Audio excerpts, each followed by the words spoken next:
So welcome, everybody. Thank you all for showing up. I'm really excited to be doing this workshop. Can you all hear me okay and see the slides okay? We tried to set it up. It's a big room, so if at any point you can't hear any of us or can't see anything, wave your arms and we'll figure that out. So I'm Barry Finkelstein, and in case you want to make sure you're in the right room, this is Stewardship for Congregations in Transition. Number 230. So I hope that's the right place. Like they say on the airplane, if you didn't want to be flying to Columbus today, now is your chance to go somewhere else. And no one will be offended by that. So again, welcome. Appreciate you all showing up for this. This is the first time that we have done this workshop. All of us have done quite a bit of work with congregations in transition, but it's the first time we've put this particular workshop together. And you will hear, one thing I'm quite excited about is that we bring, as you will see as we go along, we bring three very different perspectives in terms of our work with congregations, and you'll hear more about that. And that I think will help us talk about this topic effectively with you. Roberta? I can't see the screen. Oh, Roberta can't see the screen. So it is time for opening words. So if anybody else can't see the screen, please feel free to move over. Or back. So when I was a small child, I used to spend a lot of time at the beach with my extended family on Fire Island. And one day I wrote a poem about the beach, and it was one of the only poems my mother saved. And so I think it must have been much better than the others that I wrote. And I want to read it to you because I feel like it's relevant to our work. And remember, it was written when I was 7. We built a castle at the edge of the sea, only my 2 cousins and me. Then the tide came in and set it free. My beautiful castle by the edge of the sea, my beautiful castle by the edge of the sea. Now, when I was 7, I didn't know anything about interim ministry, but I apparently did know some things about impermanence and change and the juxtaposition of sadness and freedom. And the shape of the transitional journey is that shape. It's about shifting sands, the eternal rhythm of the tide, the feeling of both sadness and liberation. The transitional journey is also about excitement. The excitement of the possibility of coming back the very next day and building another sandcastle, creating something maybe more beautiful, more magnificent, and more impermanent than what was washed away. I assume that most of you are here because you and your congregations are somewhere along the transitional journey. And so I want to suggest that you make up your minds right now to enjoy that journey. Don't endure it. Enjoy it. It's a great time to be a Unitarian Universalist. We who embrace progress and change, what better time? It's a great time to be a part of a community of faith, to be creating and recreating the identity of your congregation. And it's also important to remember that change and transition are the norm rather than the exception, and thus George Stigler's quote, "A transition period is a period between 2 periods of transition."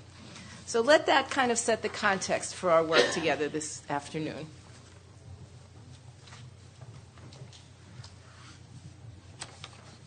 Okay, well, let me introduce the three of us just briefly. As I said earlier, we have very different perspectives that we come from in our work with congregations. And even though this is in the order you see on here, I'm not going to do it in this order because I'm standing here. So I'm going to start by introducing myself.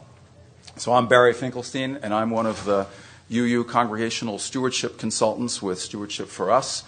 I've been doing this work with congregations for close to 10 years now, and have worked with something over 40 congregations on all things stewardship and finance and strategic planning related.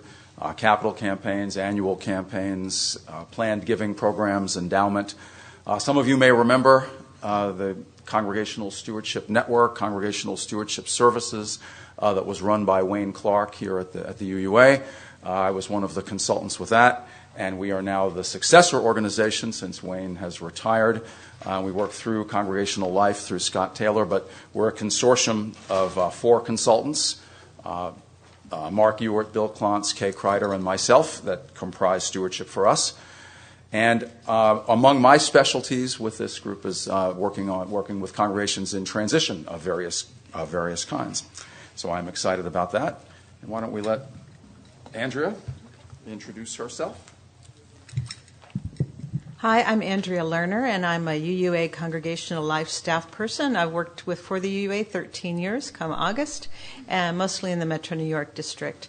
I also served 3 different congregations as religious educator. Happy to be here today. Oh, and my current roles is that I'm program manager for transitions, ministerial transitions in the Central East region, and also for inter-congregational giving. That would be your APF. Thank you for your contributions to the annual program fund that lets me be in the room.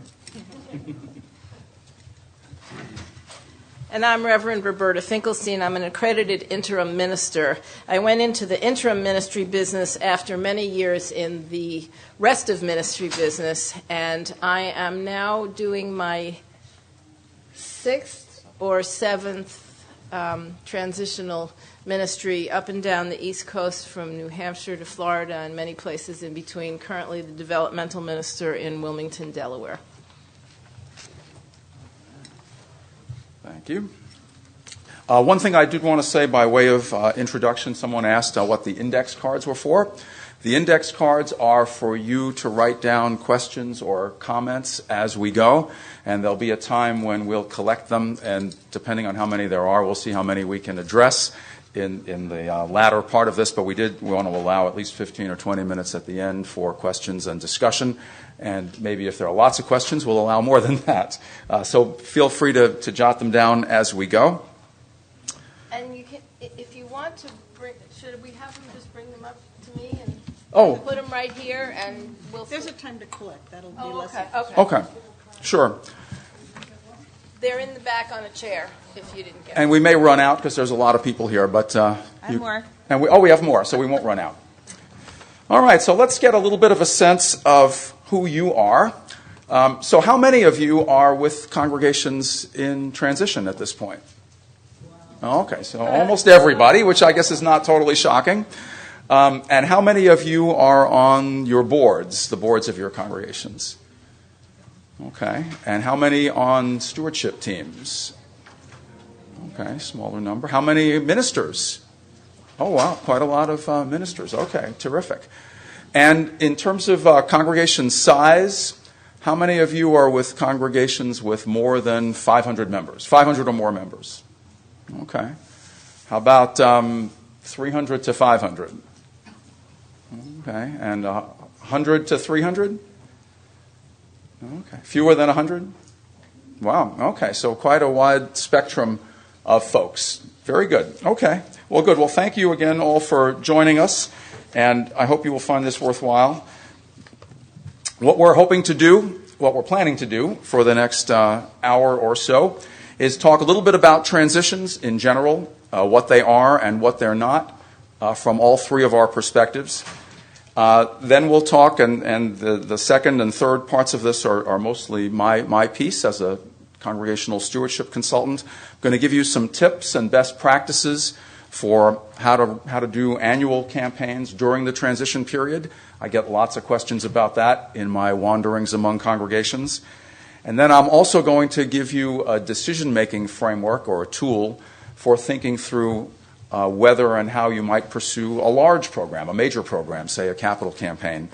And then we're going to follow that with some stories from actual congregations, 3 actual. We're each going to share a story from a congregation that we have worked with recently or been involved with about great things that can be done stewardship-wise during transition. And then we'll do questions and answers. So that's our plan for the day. And we're once again up to Roberta, who can't see the screen. So I want to tell you a couple things that transitions and interims are not. Number 1, they're not a waste of time in between real ministers. And I've actually heard people say that. People tend to want to get it over with, put your head down and run. When I was first learning how to ski, I had a great deal of trouble skiing. And I actually went and got a private lesson from a woman who specialized in fearful women skiers. And the first thing she did was take me up to the top of the mountain and say, we're going to ski down together. And I said, okay. And I took a deep breath and I went, got all the way to the bottom and went, phew. And she said, first thing you have to know is that skiing is a sport and that during sports you have to breathe. I had literally not taken a breath the entire time. That's the way some people try to go through transitions. Breathe. Enjoy them as the rich and fertile time that they can be. Second thing, nothing good happens during transitions. Lots of good things can happen during transitions if you're open to them. Number 3, all the interim minister is going to do is tell us what's wrong with us. If only I could do only mostly what we take is an appreciative inquiry approach to our work, and what we look for is what's most right and what can we do more of, what can we build on, and that's very true about stewardship and fundraising as well. And the fourth is that we're going to lose ground. All the great things we've done, we're going to lose them during a transition. You are not, or you don't have to, if you breathe and engage. A couple things that are true about transitions. How do I make it go to the next slide? Any one of these arrows will do. Okay. That it is a great time to experiment because in a transition, nothing is permanent. So usually the first thing I do when I come into a congregation is I rearrange all the furniture in the minister's office. Just to say, look, it all looks and feels different now. And isn't always the best arrangement of furniture, but it's a way of saying, here are some opportunities to play. It is also a great time to talk about things that you maybe haven't talked about for a while. And one of them might be money. As an interim minister, I am very comfortable talking about money. And it shocks people sometimes how much I talk about money. But, money is one of the engines that makes our congregations go. And it's also a great time to check out some assumptions you've made about the story of your congregation. So I served a congregation once that told me that they could never be a welcoming congregation. And the reason they could never be a welcoming congregation is because once upon a time, a decade before, they had started the welcoming congregation process, and during one of the workshops, 2 people had gotten into an actual physical fight with each other. And so they just shut it down and didn't revisit it for 10 years. At the end of that year of interim ministry, they were a welcoming congregation. It's just a great time to question that, we tried that and it didn't work, or we could never do that here, all those things, or we are the people who, it's all up for grabs. And so those are the opportunities, and they're particularly the opportunities around fundraising and your culture of money. And so really, it's really good to work with your leadership and your minister and really take advantage of those things. Andrea. So transitions is also a time to look to the future. And again, as she said, congregations are afraid of losing ground, but there are many ways to use this time for growth and rebuilding your infrastructure in very healthy ways. One of them is that you can increase your appeal to the settled ministry candidates, the curb appeal, if you will, if you have strong stewardship practices and if you are, again, fair share to the annual program fund and to your district or region. Candidates will see that you have things well in hand, that they need not start from square one to develop a healthy stewardship mentality in your congregation. Candidates will have confidence that you will be able to provide fair compensation and benefits for all staff. One of the worst things can happen is a minister will get in there and they have to take a furlough because the money's not going to stretch that far. So they need to feel secure. Candidates will note your pride in being fair share, fulfilling our joint commitment and our covenant as congregational members of the Unitarian Universalist Association. So I was just at Danbury, where the minister of a number of years, Barbara Fast, is noted her retirement. Is anybody here from Danbury? Okay. So I can tell any story I want. But the story I'm going to tell is the tribute that the president, Walt, expressed about Barbara and how dear she was to the congregation. And he said, watches can be very simple. They can just tell time. But they can also tell you the date, the year, any number of things. Maybe some even would tell you the weather. And those things, to a watchmaker, are called complications. So he said, we're going to enter into a time where we're going to look at our complications in the interim period. And it's a great adventure to take together. Now, you don't have to do this alone. Your district and regional staff stand by ready and willing to support this adventure. They provide local stewardship workshops and online information and courses. We have the UU Leadership Institute online with a number of wonderful resources for you. And in conjunction, you can look at resources like financial advisors like Stewardship for Us, of which Barry is a member.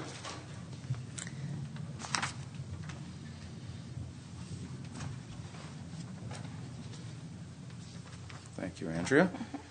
Well, I'll say two things that Roberta and Andrea's talk reminded me of. One is Roberta talked about how congregations often think that the interim is going to come in and tell them all the things that are wrong. We find the same in our consulting work, that congregations always think that we're going to come in and find all the things that are wrong. In fact, we used to do our first process working with congregations, we used to call an assessment visit, because we would come in and assess things and identify mostly strengths that can be built on going forward. But it turned out that the term assessment made congregations very nervous. So we don't use it anymore. We now talk about our first process is now called the Next Steps Weekend, which people seem to find much more positive and much more forward-looking. But I continue to be a little surprised at that, because congregations, all that I've worked with, have tremendous strengths that can be built on, and focusing on the strengths is a super important thing. The other thing I'll mention is that I, too, have been working with the congregation in Danbury, and not only are they continuing to do wonderful things, as Andrea mentioned, but they're proceeding with a capital campaign during the transitional period. And I'll talk more about another story with that in a little bit. So let's shift gears a little bit and talk about annual campaigns during the transition time.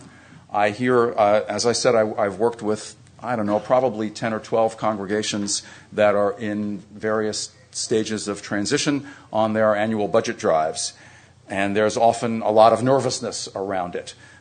Sometimes we've seen Roberta and I in her interim ministries and in my travels as well, I've seen congregations where people are nervous to talk to each other about money during the transition because they worry that people are going to be holding back, or people are going to be taking a wait-and-see attitude, and that's going to have a big impact. So what I will offer you, I have two thoughts about the annual giving campaigns.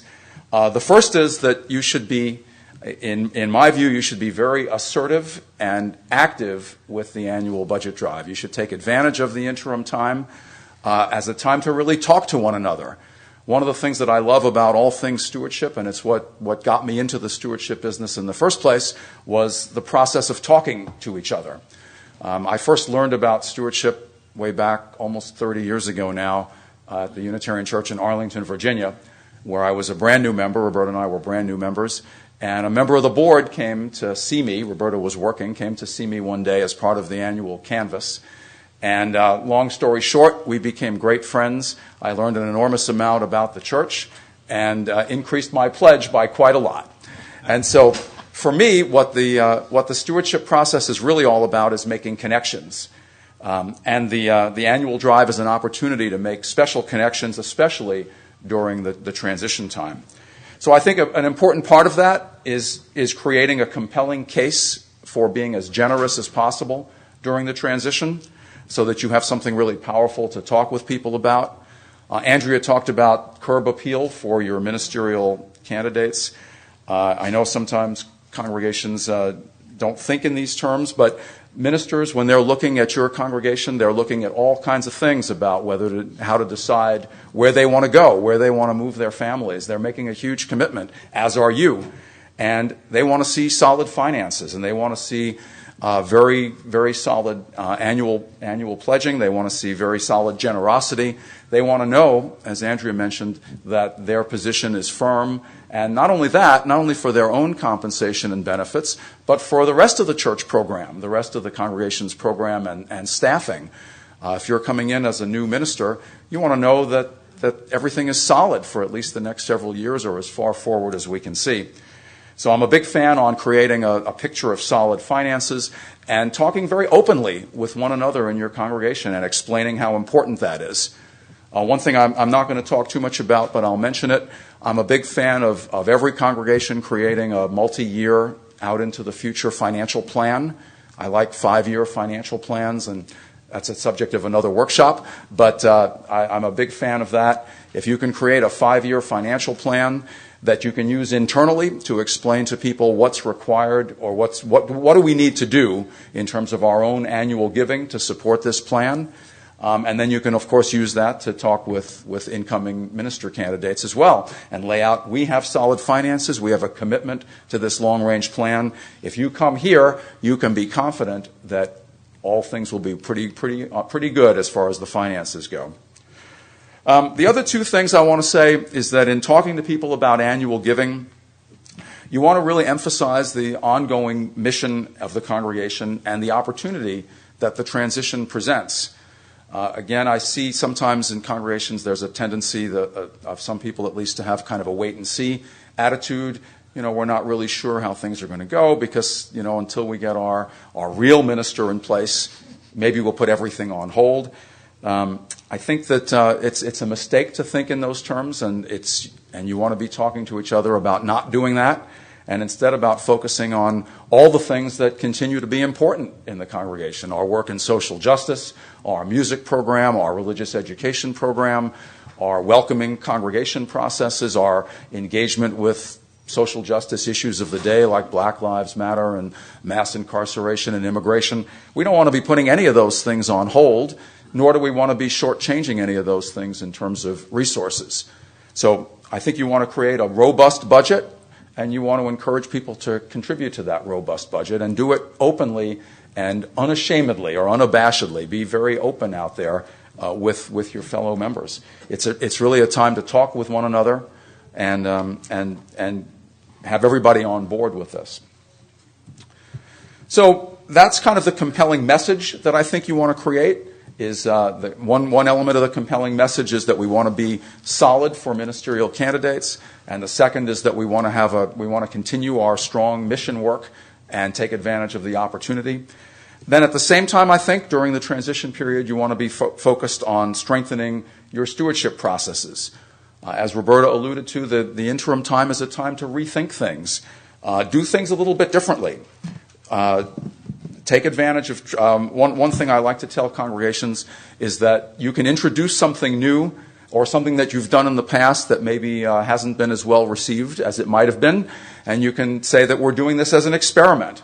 We're trying this as a pilot, and so I recommend that you try to basically introduce the best practices for stewardship as you can, and if you think you're going to be getting resistance, introduce it as an experiment, as a pilot.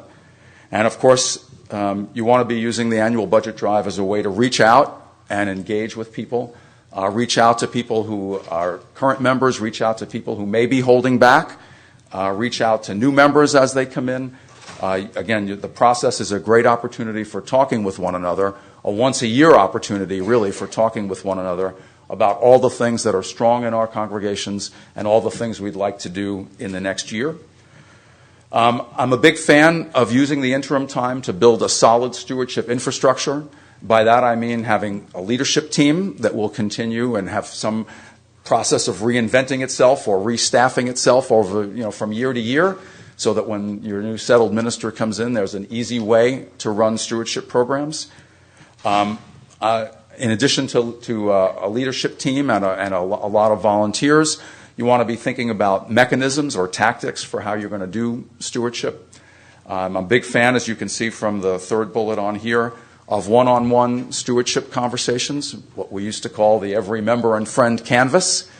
I know that congregations have mixed feelings about this, but I'm a huge fan. All the evidence for all kinds of fundraising sources shows that the most effective ways to do fundraising and engagement are direct personal communications with people, direct personal one-on-one conversations with people that everybody else trusts and relies on. And there's nothing better than a one-on-one stewardship conversation campaign for doing that. So I strongly recommend, if you haven't done that in a while, that you introduce that during the interim period. I also like, in addition, as I mentioned, to long-range financial planning, I like having a budget that emphasizes what's important about your mission and where the money goes. I'll talk about this a little bit later when I talk about references, but the very best reference continues to be for best practices for stewardship, Wayne Clark's book, Beyond Fundraising. How many of you are familiar with that? Most of you, I hope. Mm-hmm. Not enough of you.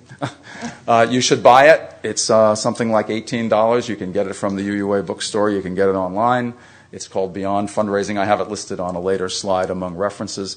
But it's got all kinds of tips about best practices. It's almost a cookbook for doing the right things related to stewardship. One of the things, so mission-based budgeting I think is really important, and that's, I'll contrast that with line item budgeting. Line item budgeting is where you say, well, here's how much we spend on payroll, here's how much we spend on heat and utilities, here's how much we spend on building maintenance and custodial services and so on.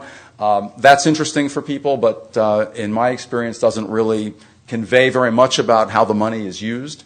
If instead you can create a budget that says, here's how much money we spend on social justice work, here's how much money we spend on education, here's how much money we spend on worship and music, that is more compelling for people, I find. So if you can create a budget like that, that's a good thing to do, and it's a good thing to introduce during the interim time if you've not been doing it that way. The last thing that I'll say, because I've been hearing more and more about this among congregations, is that you want to pay attention to pledge fulfillment. Does everybody know what I mean by that?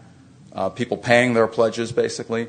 And you want to be really on top of fulfillment, because I do find that sometimes during transition times, fulfillment rates go down.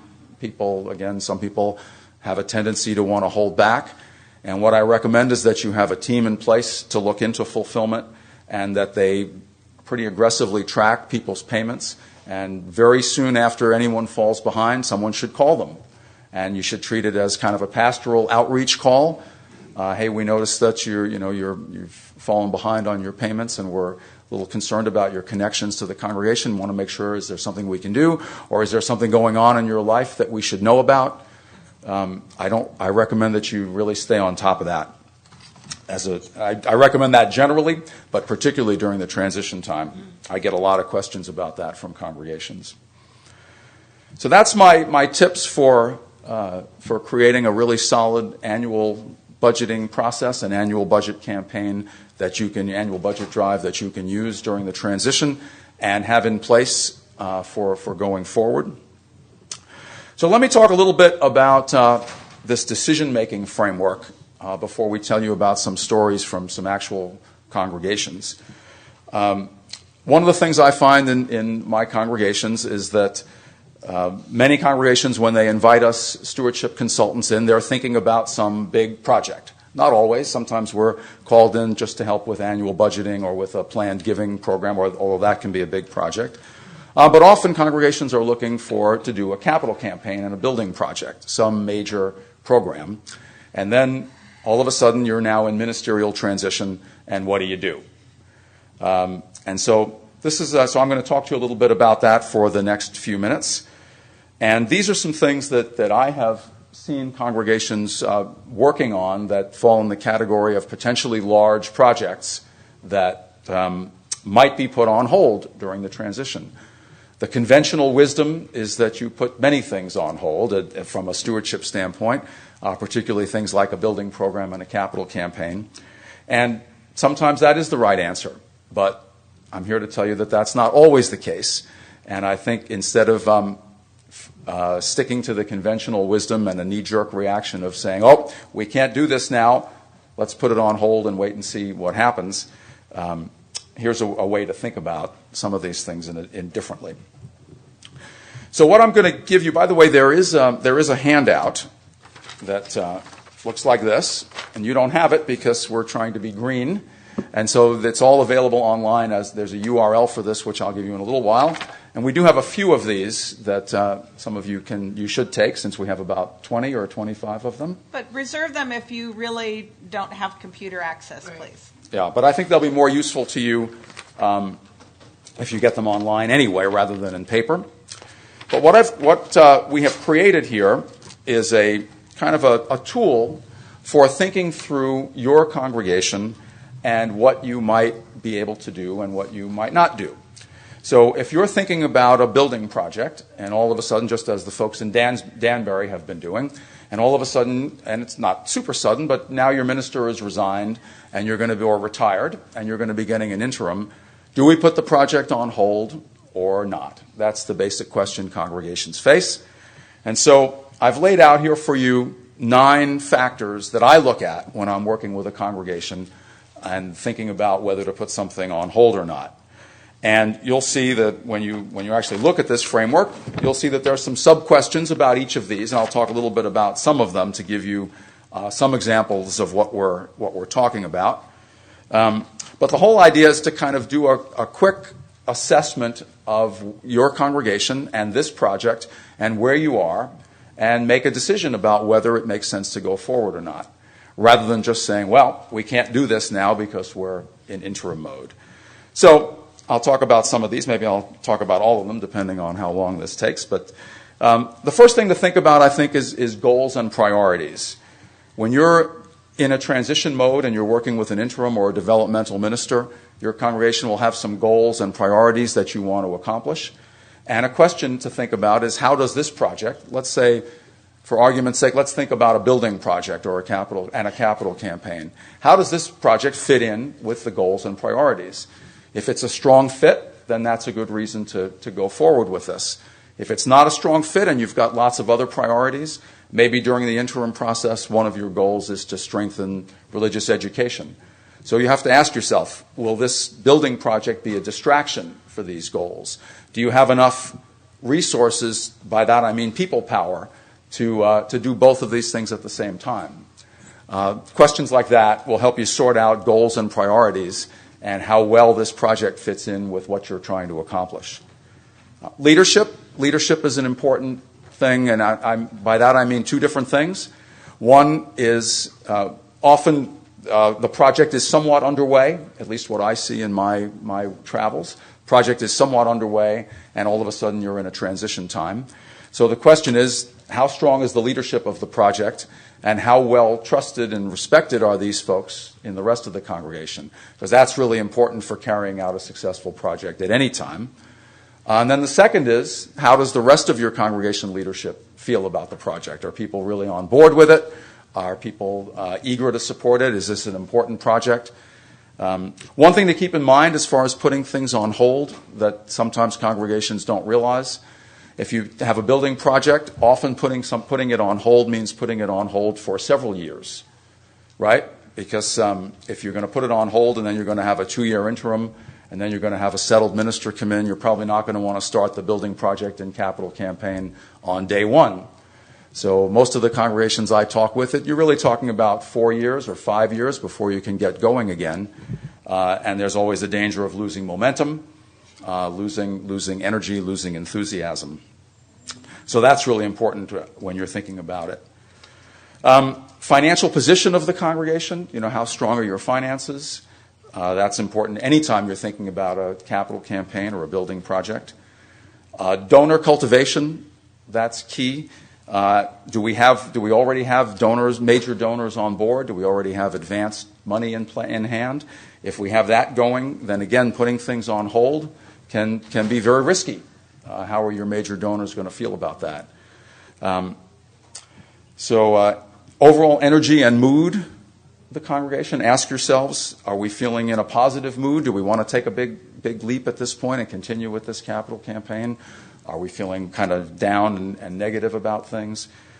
So as I said, you'll see this framework. I won't go through it anymore at this point, but if you have questions about it, we can talk about them. You can write them on your cards.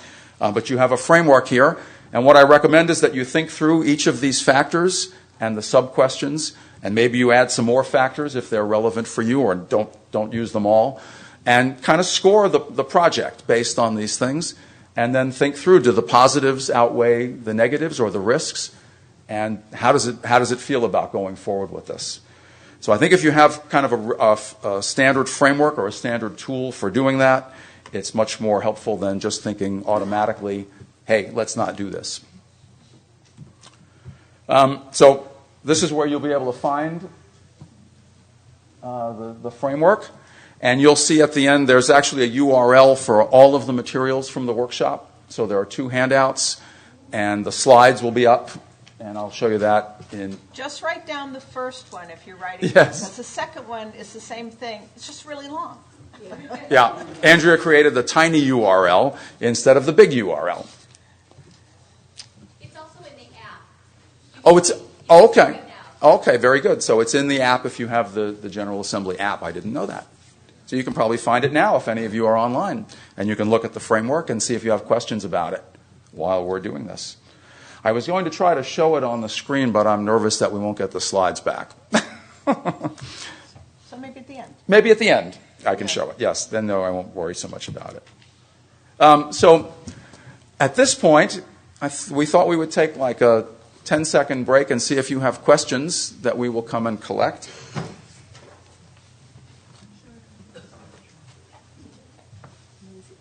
Yes. Planned giving, that's you. Yeah. Thank you.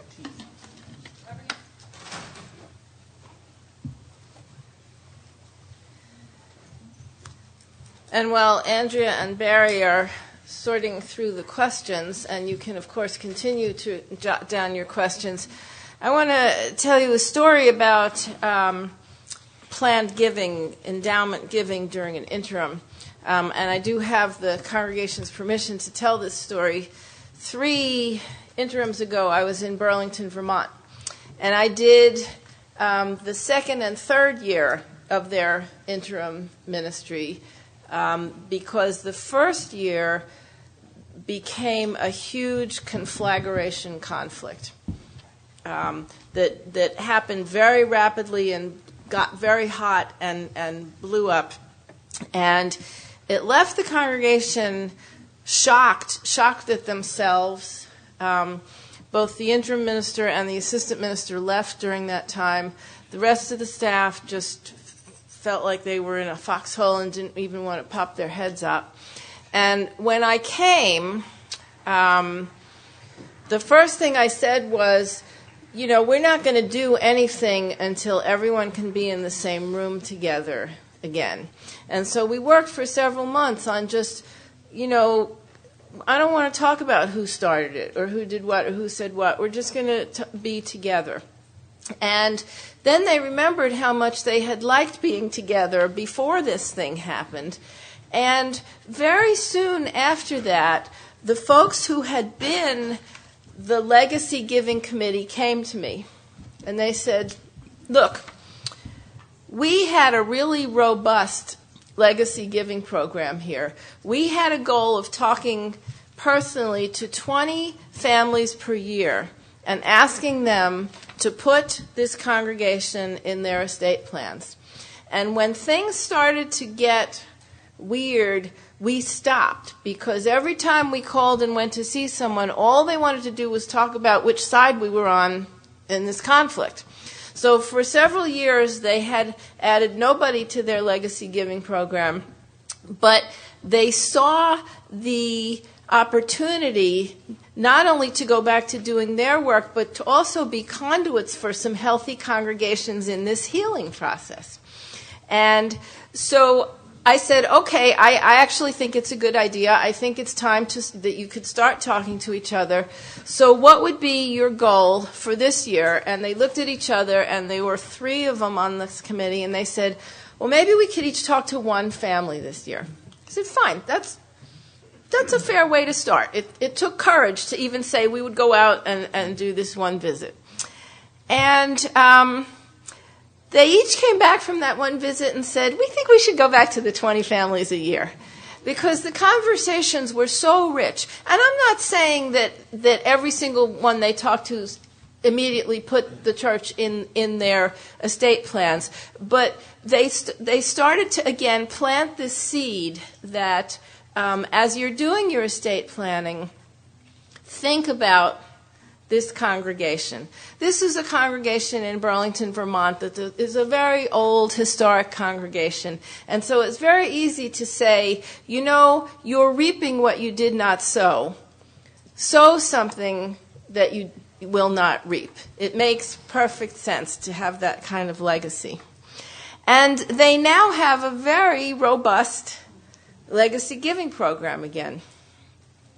So the moral of this story is that, number one, just as Barry said about annual giving, really the only way to get people to put a congregation in their estate plan is to ask. There are a few exceptions, a few people who will say, well, of course the church is going to be in my will. But for the most part, you have to ask them. You have to ask them. It is good to have a goal, to hold yourself accountable for saying, even though these are hard conversations, I'm going to have 3 of these conversations a year, or 5 of these congregations a year. I'm not just going to wish that someone would think about it. To kind of stay in the habit of regularly creating a team of people who will go out and ask for legacy giving. And my argument would be that legacy giving fits really well into the interim narrative, because the interim narrative is to ask, who were we, who are we, and who do we hope to be? And that is what legacy giving is about. Who were we? We were the people who founded this congregation 150 years ago and made sure that there would be a building so that when you were born, you'd have a place to worship. Who are we? We are the people who will, following in the founder's footsteps, ensure that our children's children also have a building to go to.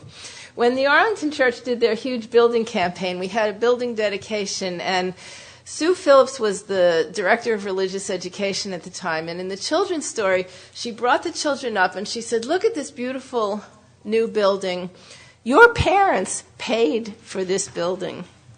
The next time we build something, it will be your turn to pay for it. And I thought that was so brilliant and so beautiful. Because really, once a generation, you do need to ask yourselves, what are we leaving for the next generation? And so that's what I see as being the possibility. If you have never, how many people here have endowments that you know about? And how many of you think that you have an active program of approaching people and asking them to? Yeah. It doesn't happen by magic, you know. It happens when you ask. And so again, here's an opportunity. We're in a transition. We're doing everything differently. We're going to experiment by creating an active legacy giving task force. And you may get a phone call asking if you will talk to those people about your estate planning. If you get 3 or 4 people to put the congregation in their estate, you have, in a sense, bought the next generation at least a room in their next building. So I would really encourage you to think of the interim as a time to either strengthen or create a positive legacy giving program.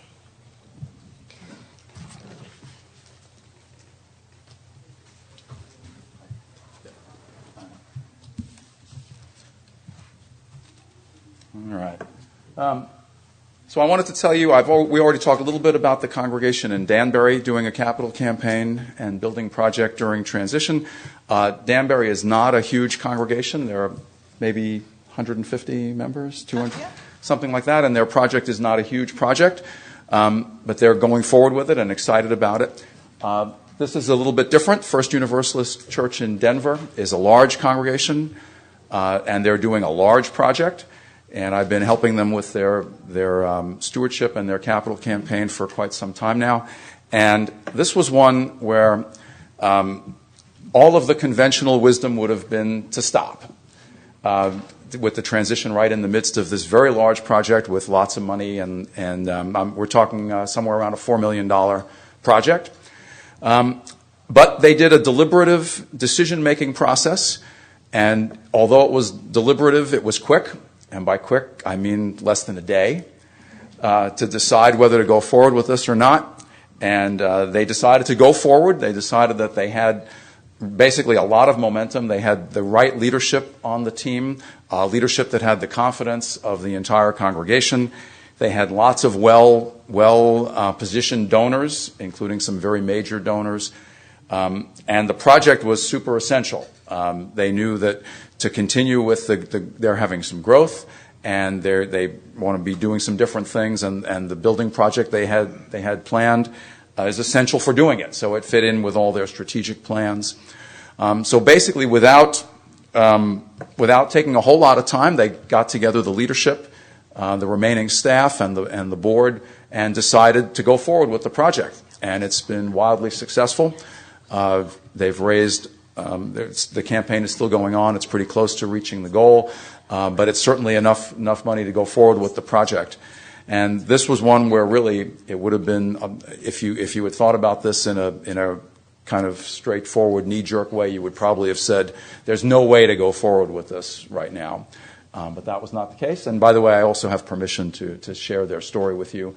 They were quite excited to hear that we would be talking about this. So I wanted to share that. And it's a different scale than the Danbury project, but both were able to go forward with this during the transition time. One more story, and then we'll talk about your questions. Okay, take a breath. Yes. So, transitions is a way of life for most congregational life staff. Of the 51 congregations in the Metro New York area, just maybe 2 have not had a ministerial transition in the past 13 years. Just 2. So it's going to happen to all of us. And so I want you to think about how you're going to rewrite your story for the future, to move from scarcity to generosity, from can't to can, and really unfolding your dream, really unfolding the soul of your congregation. Remember, it's your congregation, and that's one of the things the interim time will help you remember, that it's not the minister's congregation. It rests on your shoulders, and it's important that you feel that and understand that. So the story I'm going to tell you is about the UU congregation of Somerset Hills during Evan Keeley's interim time in 2005 to 2007. He told the congregation not only should they give up the idea that they were a poor congregation, they should bury it and dance on its grave. And they will tell you this story over and over, how he really challenged them to think of themselves in different ways. They became the congregation in Metro New York with the highest per capita pledge level. And it was about $1,900. That was not per pledge unit. That was per person. So their board members became experienced canvassers and responsible givers. In fact, you didn't get on the board unless you had a good experience with Canvas.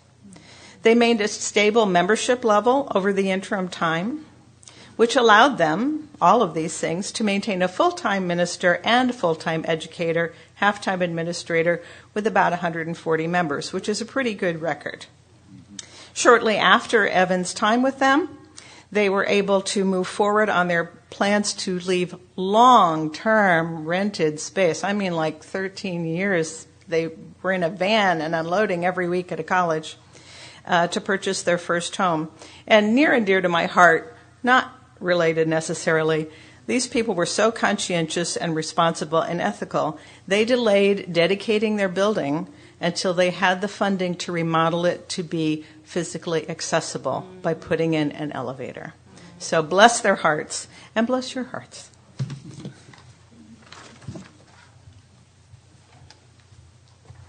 All right, so we have about 10 minutes left, and we can answer some of your many questions. And then I'm happy to stick around if people want to stay a little bit longer and talk some more about more questions. So I'm going to take some easy, quick ones to answer. There were a couple of questions about congregation size and how might tactics change. I'll say a couple things about that. In the very largest congregations, it's very hard to have enough of a stewardship program to have one-on-one visits with everyone. And so I don't imagine that most of the largest ones, at least the ones I've worked with, are not doing one-on-one visits with everyone every year. But a couple of tactics are, one is to rotate. So if you can manage to do even a third of the congregation each year, even the largest congregations can normally do that, then you can maybe do a 3-year program of one-on-one conversations where you're meeting with people every third year. And do something for the other folks, either one large gathering. There's, again, in the largest congregations, a lot of digital media is used, a lot of videos and other techniques. In other mid-size and smaller congregations, I don't find that the tactics vary too much. There's some scale things, in the largest, say a 400-member congregation, it takes more effort to do communication, so you might need a whole communication team as part of your stewardship process, whereas in a congregation of 80 people, communication is easier, or it might be easier. But in general, the best practices are, if you think about it, if you step back from specific tactics, the best practice is to reach people as directly and as personally as possible. And so if you can figure out how to do that, no matter how large the organization, that works the best. Somebody asked about what my thoughts are on using a percentage for suggested giving.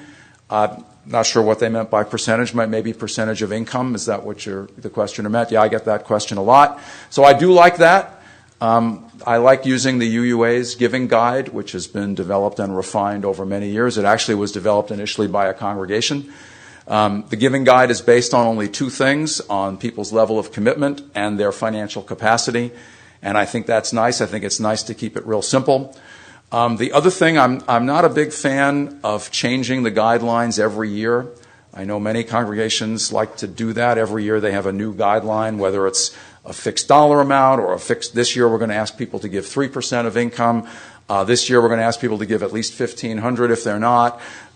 This year we're going to ask people to increase their pledge by 5%. I find that tends to dilute the messaging rather than make it interesting. And that if you can adopt a guide, whatever the guide is, and stick with it for several years, people get it. And you can then talk about it in new member classes. You can say, here, in our congregation, we use this guide, and it's based on percentage of income. And we suggest you think about, I'm making this up, a range of 1 to 5% or 2 to 10%. We don't really care how you calculate your income. You can do that however you want because it doesn't much matter. But this is what we do, and this is what we do every year, and then everybody learns it. And I find that that's stronger than doing a new thing every year. Would you like to answer our question? All right. So if you're a very small congregation, chances are you've had any number of transitions over the past several years because it's very hard for a minister to survive on a half-time salary unless they can think of other ways to supplement their income. So I want you to look in your program guide for a multi-site partnership workshop because really it's by resourcing each other, the congregations helping each other, that we're going to help solve some of these issues. Hiring one minister that serves both congregations or partnering with a larger congregation where you have rotating ministers come in and give your sermons. 3 or 4 congregations banding together, and a minister can write one service and give it in 4 locations. So things like that can really help. In your experience, is curb appeal enhanced more by having a stronger financial position or having a better facility or location or building? So there's a number of ministers in here, Everybody who's not a minister, close your eyes. Ministers, are you going to vote for a strong financial position or a better facility? Here's a financial position and facility. There's your answer. For those on audio, it's overwhelmingly supporting the stronger financial position over the fancier building. Very quick one. Is there a shortage of interim candidates for New England churches? Yes. There is a shortage of interim candidates, or for the past 2 years there has been a shortage of candidates everywhere. And so go back to it is and it's hard to say whether that's a trend or not, but if that question came out of what you've heard, then what you've heard is correct, that it was hard to fill all the interim positions this year. But it's really, we never know from year to year. I mean, sometimes I don't think I'm going to have a job at all, and other times I have 5 offers, so it's very up in the air, but pay attention to what you just learned about what's attractive, because if it is a tight market, then you're competing and you want to have the best package to offer. We're building a collaborative staff culture. How might this intersect with a mission-based budget? So I think that it intersects really well. My experience has been that I often come into congregations where there have been resource shortages, and the staff have kind of sunk into silos, and there are music people versus RE people versus this or that. And what I always say to the staff is, let's think about how much time each of us spends on pastoral care, because you know your music director does pastoral care for people in the choir, and you know your RE director does pastoral care for parents of children.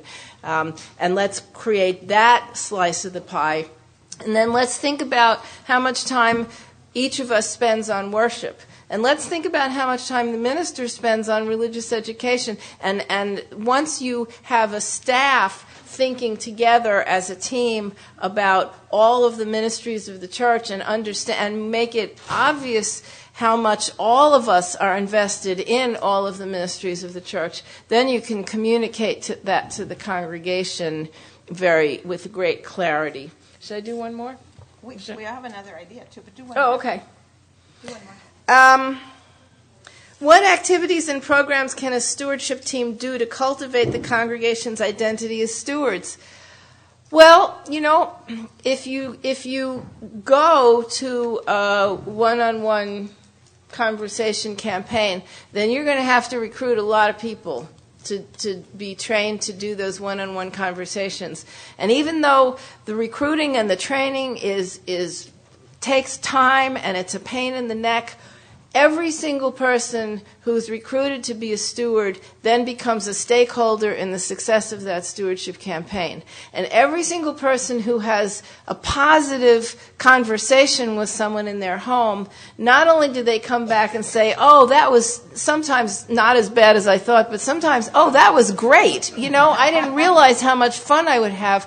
But the people that they talk to also have this incredibly positive experience, so that the next year, we always ask people, tell us who you had the great conversations with, because we're going to go get them and ask them to become visiting stewards the next year. So it's a ripple effect. Interim time is also a time when you're asking people a lot of things about the congregation.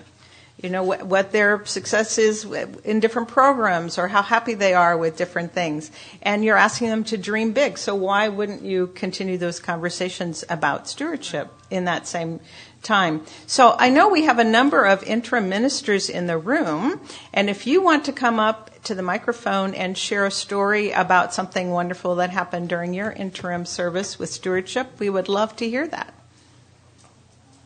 Or not.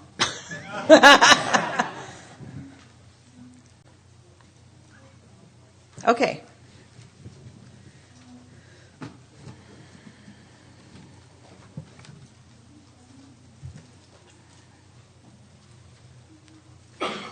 There's one right there. Anita Farber Robertson. And this is weird to be looking not at you.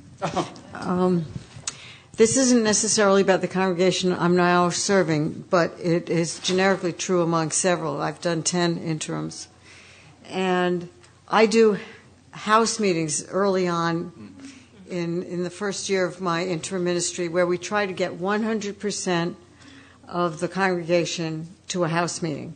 And they're talking about visions and dreams and what they want for the congregation. That becomes your motivator for stewardship. It becomes what the search committee will eventually build on, the conversations you'll build on, what the congregation wants to do. But you have tapped into the real grassroots motivations and dreaming. And if you can build your stewardship then around this is how we're going to do the thing that you all just said you want to do. I will tell you one of the ones I did, it was not a UU church, but it was a church with not a lot of money, was burdened with a $200,000 mortgage because they built a huge extension on their building. And when they thought of all the ministries they would like to do, and they said, we can't do any of them because we're burdened with the mortgage.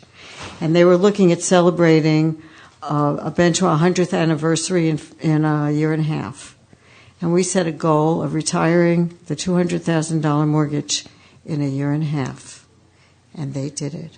Wow. Mm-hmm. Thank you. Well, that we're just about out of time, but I did want to... We got 15 more minutes. Oh, we got 15 more minutes. That's right. I thought we were going till 2:15. Oh, we have plenty more time because we have more questions too, but go ahead.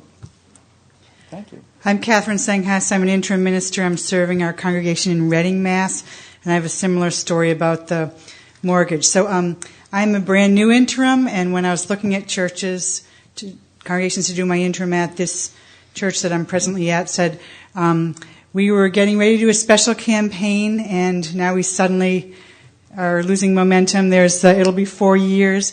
Almost 10 years ago, they had done a big campaign for a $2.5 million project.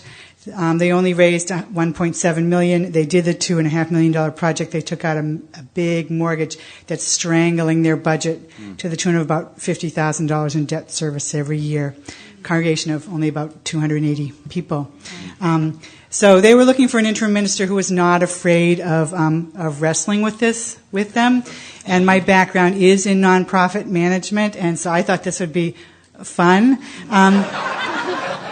And the thing that most attracted me was not just that they were looking at the problem and the second ask every year and what they had to cut. It was they had a vision. They had just spent 2 years doing the work of why they wanted to do this. They had rewritten their mission statement. They had done a relational covenant. So they had momentum. And they had this cloud that they wanted to burn off. If you have a story like that you have momentum, I think doing that in your transition period sends a message to the incoming prospective ministers that this is a congregation that's really, the financial stuff it's at the service of the larger mission. Mm-hmm. So think about why you're doing it, because that's the real reason that you're doing it. But, look that far and that far up. So. Thank you. Come up. Yeah, thank you. And as the next person is coming up, I'll say that's one of the reasons I really like doing this a longer range financial plan. So you can really lay out for people, here's how it looks long term, and here's how our money, our resources support our mission. And I think if you can get people talking and thinking about that, generosity will follow.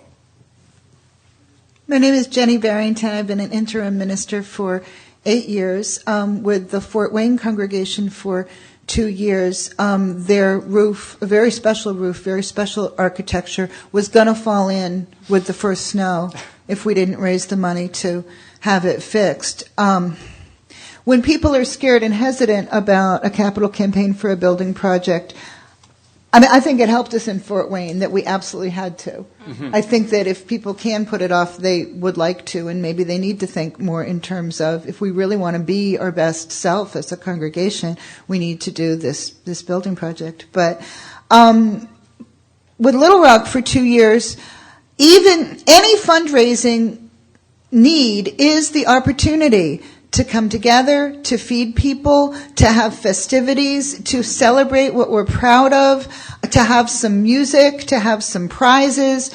And so with Little Rock, to raise the money that it takes for search, I think we wanted to raise it a minimum of $7,000 or $8,000. We really went all out with that, including with a kickoff of a special fundraising campaign. We raised over $13,000. So any opportunity to raise money is also going to show us how are we at feeding people? How are we at all coming together for a happy thing? If that makes sense. It's all a chance to be our best selves. And to come together joyfully and to shine a light on the things that we're proud of. And any fundraising opportunity, I think we need to give it our best, give it our very best try. And so I've actually had a great deal of fun doing a number of different fundraising projects while I've been an interim minister. Thank you. Well, thank you. And one thing I'll add to that, because I didn't get a chance to say it before, but one of the other things to keep in mind for everything you do with stewardship is you want to involve as many people as possible.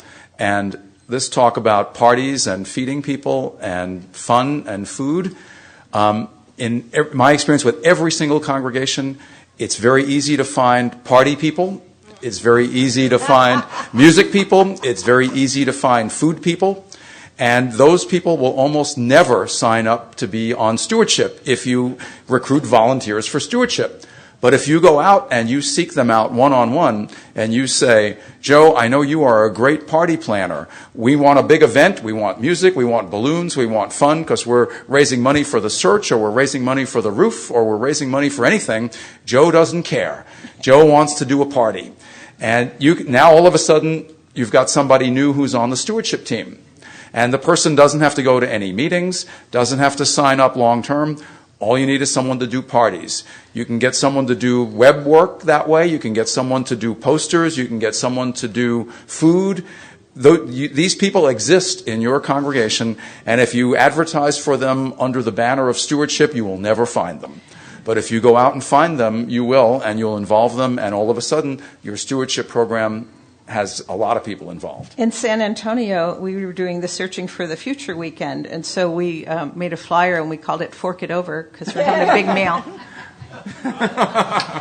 So that all relates to this question I have on this card here. We have entered our search and expect to call a minister next spring. We have 2 significant milestone anniversaries in May, recommendations for aligning or not aligning these 2 events. So obviously some of this should be coordinated with your interim minister, but were I the interim minister, I would say have the party. Seriously. If you think about it, the time when the search committee really needs to go quiet, right? When they've started phone interviews and then pre-candidating and they need to be holding all that in great confidence. If the congregation has something else to do, like planning a party for a milestone thing, it's a great thing. And again, it just shows the incoming ministerial candidates, we are not in a holding pattern here. We got something to celebrate. We're going to celebrate it, and when you come, we'll celebrate you. So that would be my recommendation. A couple of other questions that I have here. Somebody writes, one-on-one conversations are very hard with a 500-member congregation. What are your suggestions for the second best method? Well, that's a good question. And I find, by the way, just about everything that you do won't work forever, right? I mean, even if you're really good and you create a really good stewardship infrastructure and you can do one-on-one conversations with a lot of people, I wouldn't recommend doing it every single year because everything gets stale and old and people then stop supporting it. So what I like to think about is kind of a 5-year rotating plan of different approaches.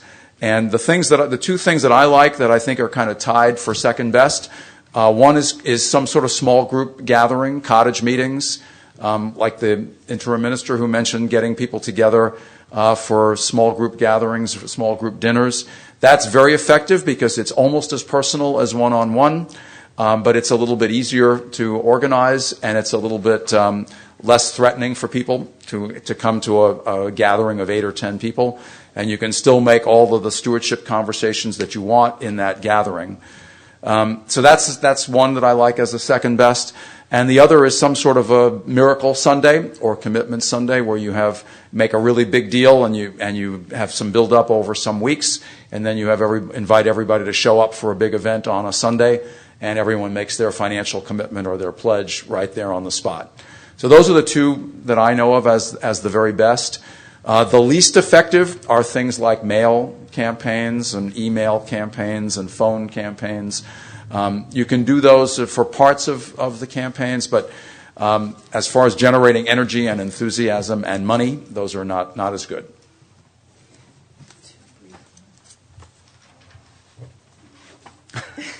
Somebody writes, this is not so much a question as a plea, I hate the term pledging unit. Please help. Breathe. Breathe, yes. Well, that's a good question. It's the term I think that most congregations use. I sometimes talk about pledging households. I don't know if that's any better. Household sounds a little more human than units. Does anyone have some good terms for this? One thing we've done over the last decade or so in stewardship is change a lot of the terms. Very few congregations talk about the annual canvas anymore, which always sounds like circus tents or something to me. And some people are starting to use the term financial commitment instead of pledge, although I don't have a problem with pledge myself. I never use dues. Yeah, I never say it. Yeah, I don't like to use dues either because we don't really have dues. But does anybody use a better term than pledge unit or pledging household? Yes? I don't know whether this would apply, but when we belong, my wife and I belong to garden societies or support foundations. They talk about friends or donors or supporters. What about financial friends? Yeah, so the suggestion is financial friends or donors or supporters. I think you can do that, a term like that for individuals, but you're still running into the challenge of what do you call a family and their giving? You can call them families, supporting families. I don't have a good answer for that. I use the term pledging households rather than pledge units, which, like I said, sounds a little more human. We have 3 minutes. 3 minutes. I just wanted to say that if your question didn't... That's right. So should I do the closing? Yeah, so I think, now, I don't know how much we need to do a recap, but I think, as you can see, we all are excited about both transitions and about stewardship work. I love stewardship work for so many reasons. One, I talked about the connections that it enables, but also it's how we fund the wonderful work that we do. All the things that you're able to do here as 5,000 or so Unitarian Universalists, and all the things you can do for the mission of your congregations requires the fuel of money.